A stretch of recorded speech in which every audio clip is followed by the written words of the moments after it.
ಜಗತ್ತು ಹವಾಮಾನ ವಿಕೋಪದ ಸಮೀಪದಲ್ಲಿರುವುದಕ್ಕೆ ಟ್ರಂಪ್ ನೀತಿಗಳು ಕಾರಣನಾ? ಅಮೆರಿಕನ್ ಪತ್ರಿಕೆ ಆಕ್ಸಿಯೋಸ್ ತನ್ನ ವರದಿಯಲ್ಲಿ ಯಾವ ಅಪಾಯದ ಬಗ್ಗೆ ಎಚ್ಚರಿಸ್ತಾ ಇದೆ? ಹವಾಮಾನ ಬದಲಾವಣೆ ನಮ್ಮ ಕಾಲದ ಅತಿದೊಡ್ಡ ಸಮಸ್ಯೆ ಮತ್ತದನ್ನ ನಿರ್ಲಕ್ಷ್ಯ ಮಾಡ್ತಾನೆ ಬರಲಾಗಿದೆ. ಪ್ರತಿ ವರ್ಷ ಸಾವಿರಾರು ಲಕ್ಷಾಂತರ ಜನ ವಿವರಿಸಲಾಗದ ಹವಾಮಾನ ವೈಪರೀತ್ಯದ ಘಟನೆಗಳನ್ನ ಎದುರಿಸ್ತಾರೆ. ಲಕ್ಷಾಂತರ ಜನ ಇದರಿಂದ ಸಾಯ್ತಿದ್ದಾರೆ. ಆದರೂ ಜಗತ್ತು ಅದಕ್ಕೆ ಅಗತ್ಯ ಗಮನವನ್ನ ಕೊಡ್ತಾ ಇಲ್ಲ. ಕಳೆದ 15-20 ವರ್ಷಗಳಲ್ಲಿ ಇದರ ಮೇಲೆ ಕೆಲಸ ಮಾಡಿದ ಪ್ರಮುಖ ಸಂಸ್ಥೆಗಳು ಗಂಭೀರ ಚರ್ಚೆಯ ಅಗತ್ಯದ ಬಗ್ಗೆ ಹೇಳ್ತಿವೆ.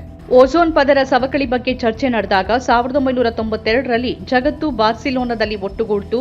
ಓಝೋನ್ ಪದರದ ಸವಕಳಿಗೆ ಕಾರಣವಾಗುವ ಕ್ಲೋರೋಫ್ಲೋರೋ ಕಾರ್ಬನ್ಗಳನ್ನ ನಿಷೇಧ ಮಾಡಲಾಯಿತು. ಹವಾಮಾನ ಬದಲಾವಣೆಗೆ ಹಲವು ಆಯಾಮಗಳಿವೆ. ಓಝೋನ್ ಅವುಗಳಲ್ಲಿ ಒಂದಾಗಿತ್ತು.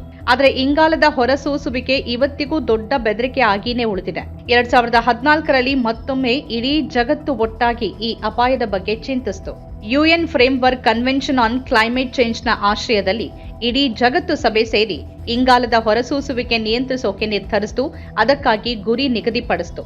ಹವಾಮಾನ ಬದಲಾವಣೆಗೆ ಸಂಬಂಧಪಟ್ಟಂತೆ ಕಳೆದ 10-12 ವರ್ಷಗಳಲ್ಲಿ ಮಾಡಲಾದ ಎಲ್ಲ ಸಾಧನೆಗಳು ಟ್ರಂಪ್ ಅಧಿಕಾರಕ್ಕೆ ಬಂದ ನಂತರ ಸಂಪೂರ್ಣವಾಗಿ ಕುಸಿದಿವೆ ಅಂತ ಅಮೆರಿಕನ್ ಪತ್ರಿಕೆ ಆಕ್ಸಿಯೋಸ್ ತನ್ನ ವರದಿಯಲ್ಲಿ ತಿಳಿಸಿದೆ.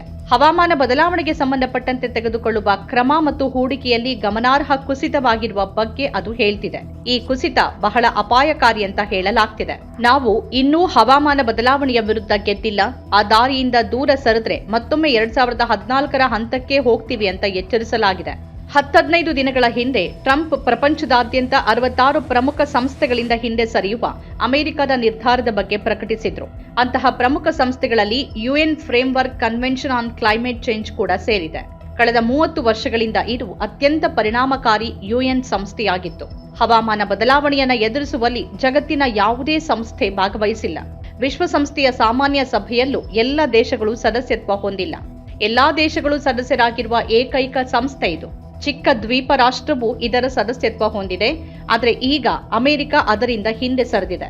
ಅಂದ್ರೆ ಅಮೆರಿಕ ತನ್ನ ನಿಯಮಗಳು ಮತ್ತು ಗುರಿಗಳಿಂದ ಹಿಂದೆ ಸರಿತಾ ಇದೆ. ಅಮೆರಿಕ ಪಳೆಯುಳಿಕೆ ಇಂಧನಗಳನ್ನ ವಿವೇಚನೆ ಇಲ್ಲದೆ ಬಳಸುವ ದೇಶ.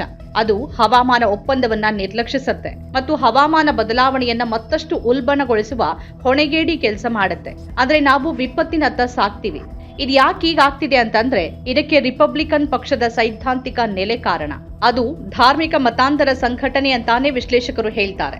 ರಿಪಬ್ಲಿಕನ್ ಜನ ಆಧುನಿಕ ವಿಜ್ಞಾನವನ್ನ ನಂಬೋದಿಲ್ಲ.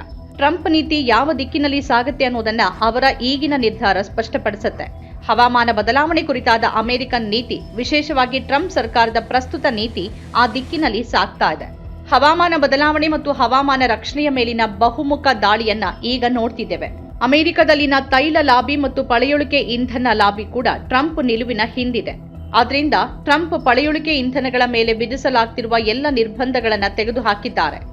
ಖಾಸಗಿ ಸಂಸ್ಥೆಗಳು ತಮ್ಮ ಹೂಡಿಕೆಯಲ್ಲಿ ಸಂಪೂರ್ಣ ಕುಸಿತ ಕಾಣ್ತಿವೆ. ಕೆನಡಾ ಪ್ರಧಾನಿ ಮಾರ್ಕ್ ಕಾರ್ನಿ ಒಂದು ಕಾಲದಲ್ಲಿ ಹವಾಮಾನ ಬದಲಾವಣೆಯ ಪ್ರಮುಖ ಬೆಂಬಲಿಗರಾಗಿದ್ರು. ಆದರೆ ಅವರು ಪ್ರಧಾನಿಯಾದ ತಕ್ಷಣ ಕೆನಡಾ ಸಂಪೂರ್ಣವಾಗಿ ವಿರುದ್ಧವಾದ ಹಲವಾರು ಒಪ್ಪಂದಗಳನ್ನು ಮಾಡಿಕೊಳ್ತು. ಅವರು ಎಲ್ಲ ಹವಾಮಾನ ಬದಲಾವಣೆ ನಿಯಮಗಳಿಂದ ಕ್ರಮೇಣ ಹಿಂದೆ ಸರಿತಿದ್ದಾರೆ. ಯುರೋಪ್ನಲ್ಲೂ ಇದೇ ಪರಿಸ್ಥಿತಿ ಕಂಡು ಬರ್ತಾ ಇದೆ. ಯುರೋಪಿಯನ್ ಸರ್ಕಾರಗಳು ಹವಾಮಾನ ನಿರ್ಬಂಧಗಳನ್ನು ಕ್ರಮೇಣ ಸಡಿಲಗೊಳಿಸ್ತಿವೆ. ಯಾಕಂದ್ರೆ ಅವು ತಮ್ಮದೇ ಆದ ಆರ್ಥಿಕ ಲಾಭಗಳ ಮೇಲೆ ಪರಿಣಾಮ ಬೀರೋಕೆ ಪ್ರಾರಂಭಿಸ್ತಿವೆ. 4 ವರ್ಷಗಳ ಹಿಂದೆ ಹವಾಮಾನ ವಿಪತ್ತನ್ನ ಹೇಗೆ ತಪ್ಪಿಸೋದು ಅನ್ನೋ ಲೇಖನ ಪ್ರಕಟಿಸಿದ್ದ ಬಿಲ್ ಗೇಟ್ಸ್ ಕೂಡ ಹಿಂದೆ ಸರಿದಿದ್ದಾರೆ. ಸಾರ್ವಜನಿಕ ಆರೋಗ್ಯ ವಿಪತ್ತುಗಳಿಂದಾಗಿ ಜನ ಈಗ ಸಾಯ್ತಿದ್ದಾರೆ. ಆದ್ರಿಂದ ನಾನು ಹವಾಮಾನ ಬದಲಾವಣೆಗೆ ಹಾಕುವ ಹಣವನ್ನ ಸಾರ್ವಜನಿಕ ಆರೋಗ್ಯಕ್ಕೆ ಹಾಕ್ತಿದ್ದೀನಿ ಅಂತ ಹೇಳ್ತಿದ್ದಾರೆ. ಪ್ರತಿಯೊಬ್ಬರೂ ಟ್ರಂಪ್ ಹಾದಿಯಲ್ಲೇ ತಮ್ಮಷ್ಟಕ್ಕೆ ತಾವೇ ಹೋಗ್ತಿದ್ದಾರೆ. ಹಾಗಾಗಿಯೇ ಒಟ್ಟಾರೆ ಪರಿಣಾಮ ಬಹಳ ಗಂಭೀರವಾಗಬಹುದು. ಫೋರ್ಡ್ ಮೋಟಾರ್ಸ್ನ ಉದಾಹರಣೆ ನೋಡಬಹುದು. ಅದು ಎಲೆಕ್ಟ್ರಿಕಲ್ ವಾಹನಗಳಲ್ಲಿ ಹೂಡಿಕೆ ಮಾಡಲು ಸಾಕಷ್ಟು ಹಣ ಮೀಸಲಿಟ್ಟಿತ್ತು. ಆದರೆ ಟ್ರಂಪ್ ಅಧಿಕಾರಕ್ಕೆ ಬಂದ ತಕ್ಷಣ ಫೋರ್ಡ್ ಆ ಎಲ್ಲ ಹಣವನ್ನ ನಿಲ್ಲಿಸಿತು. ಈಗದು ಎಲೆಕ್ಟ್ರಿಕ್ ವಾಹನಗಳಲ್ಲಿ ಹೂಡಿಕೆ ಮಾಡೋಕೆ ನಿರಾಕರಿಸ್ತಾ ಇದೆ. ಹಾಲಿವುಡ್ನಲ್ಲಿ ಈ ಮೊದಲು ಹವಾಮಾನ ಬದಲಾವಣೆಗೆ ಸಂಬಂಧಪಟ್ಟ ಸರಣಿಗಳು ಮತ್ತು ಸಿನಿಮಾಗಳನ್ನ ಮಾಡಲಾಗ್ತಿತ್ತು. ಈಗ ಹಾಲಿವುಡ್ ಕೂಡ ಆ ಹಾದಿಯನ್ನ ಬಿಟ್ಟಂತಿದೆ. ಹವಾಮಾನ ಬದಲಾವಣೆ ಹವಾಮಾನ ವಿಪತ್ತನ್ನ ಉಲ್ಬಣಗೊಳಿಸುತ್ತೆ ಮತ್ತು ಈಗ ಅದನ್ನ ತಡೆಯುವ ಯಾವುದೇ ಪ್ರಯತ್ನಗಳು ವಿಫಲ ಆಗತ್ತೆ. ಅಭಿವೃದ್ಧಿ ಮತ್ತು ಹವಾಮಾನ ಬದಲಾವಣೆ ಪೂರಕವಾಗಿಲ್ಲದೆ ಇದ್ರೆ ಎರಡರಲ್ಲಿ ಒಂದನ್ನಷ್ಟೇ ಮಾಡಬಹುದು.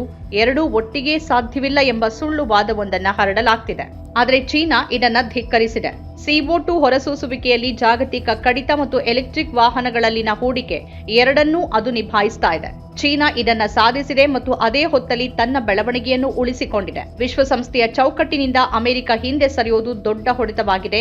ಕನಿಷ್ಠ ಟ್ರಂಪ್ ಅಧಿಕಾರದಲ್ಲಿರೋವರೆಗೆ ಈ ನೀತಿ ಮುಂದುವರಿಯುತ್ತೆ. ಅದರಿಂದಾಗಿ ಉಂಟಾಗುವ ಹಾನಿಯಿಂದ ಚೇತರಿಸಿಕೊಳ್ಳೋಕೆ ಇನ್ನೊಂದು ದಶಕವೇ ಹಿಡಿಬಹುದು. ಇದು ಖಂಡಿತವಾಗಿಯೂ ಅತ್ಯಂತ ಕಳವಳಕಾರಿ ಸಂಗತಿಯಾಗಿದೆ. ನಮ್ಮ ಕಾರ್ಯಕ್ರಮಗಳನ್ನ ನೀವು ನೋಡ್ತಾ ಇದ್ರೆ ನಮ್ಮ ಚಾನೆಲ್ ಅನ್ನ ಸಬ್ಸ್ಕ್ರೈಬ್ ಮಾಡಿ, ಪಕ್ಕದ ಬೆಲ್ ಐಕಾನ್ ಒತ್ತಿ ನಮ್ಮನ್ನ ಬೆಂಬಲಿಸಿ. ಹಾಗೆ ನಮ್ಮ ಕಾರ್ಯಕ್ರಮಗಳನ್ನ ಲೈಕ್ ಮಾಡಿ, ಕಮೆಂಟ್ ಮಾಡಿ, ಅದನ್ನ ಬೇರೆಯವರಿಗೂ ವಾಟ್ಸ್ಆಪ್ ಮೂಲಕ ಶೇರ್ ಮಾಡಿ. ನೀವು ಹೀಗೆ ಮಾಡಿದಾಗ ನಮ್ಮ ಚಾನೆಲ್ ಇನ್ನಷ್ಟು ಮತ್ತಷ್ಟು ಜನರಿಗೆ ತಲುಪಲು ನೀವು ನಮ್ಮೊಂದಿಗೆ ಸಹಕರಿಸಿದ ಹಾಗಾಗುತ್ತೆ. ಇದು ನೀವು ಯಾವುದೇ ಖರ್ಚಿಲ್ಲದೆ ಕೆಲವೇ ಸೆಕೆಂಡುಗಳಲ್ಲಿ ನೀಡಬಹುದಾದ ಸಹಕಾರ. ಧನ್ಯವಾದಗಳು.